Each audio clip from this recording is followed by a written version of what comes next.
And this is kind of a big opportunity too for, I'm sure, some of your fans out there who are on some of these shows to meet you. Have you had any cool interactions with any of the actors or directors or people that are here that are fans of your work?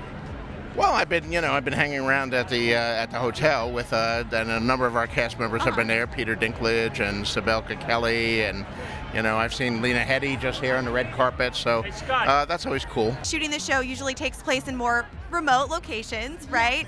What's it like to come here to Los Angeles or any other big city for that matter and really get to interact with the fans of the show?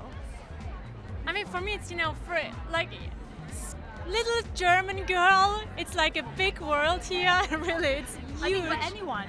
Yeah. And, even at the airport, when I when I arrived here, do you call it police or how do you? Security. They were like, "You betrayed Peter, Tyrion." I was like, "Okay, please, can you let me in your country? Is it okay?" For me, it's really amazing, to be recognized, because I had a small part in this huge show, and still the fans know you, and what kind of part you have, and it's also a bit scary for me. Yes, daunting, I think is the word. Yeah, very daunting. Occasionally at a signing, most people, of course, have books to sign. There are some people who want me to sign various parts of their body. Some guys have had me sign their arms and gotten my signature tattooed in. Oh, no way. That's pretty strange. I'm curious to know, did either of you steal anything from set, like any little souvenirs or mementos? I did. I took my necklace, my death necklace. Lovely. I was given a bow, so I was given Egret's bow and arrow, and so that's a lovely momentum to have, and it is at home. Killing boys, you done nothing. Well, I'm curious to know, as you're writing the books, have you ever been surprised by anything that you just never saw coming, and then when you're putting pen to paper during your process, you're surprised too as you're writing? Yeah, that does occur from time to time. My characters surprise me. I'll be planning all along to, go down the left-hand road, and the character will say, no, I'm going down the right-hand road. And then you realize, yeah, the character is right. The right-hand road is much better. So, and you change what you planned all along. But that's an organic part of the way I write. And I think it is such a great era in television. It's like this golden era of TV when the shows are just to the next level. What are your thoughts on where TV is right now?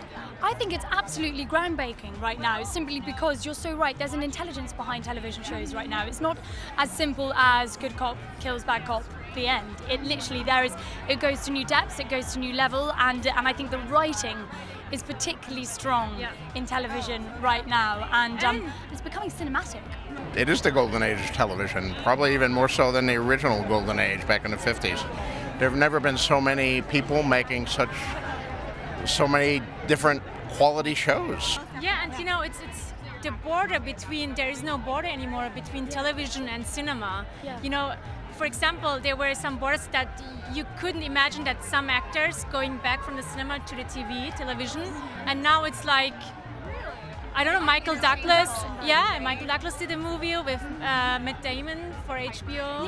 Yes, exactly. So, you know what I mean? It's like very interchangeable now. Yeah, absolutely. In the old days, when television was dominated by 4 or even 3 networks, they wanted mass audiences, and genre television was considered not to be appealing to a mass audience. So you had very few genre shows, but now you have a million of them because the pie is being sliced into so many different slices, not just 4 big wedges. So what used to be a very skinny slice is now a sufficiently big slice that networks are interested in, and the result is we're able to do a show like Game of Thrones, or they will do a show like Orphan Black, or some of the other great science fiction shows that have been along in the last few years. Well, guys, that does it for our coverage from the 66th Annual Emmy Awards. Be sure to click right here to see all the biggest highlights from the big show.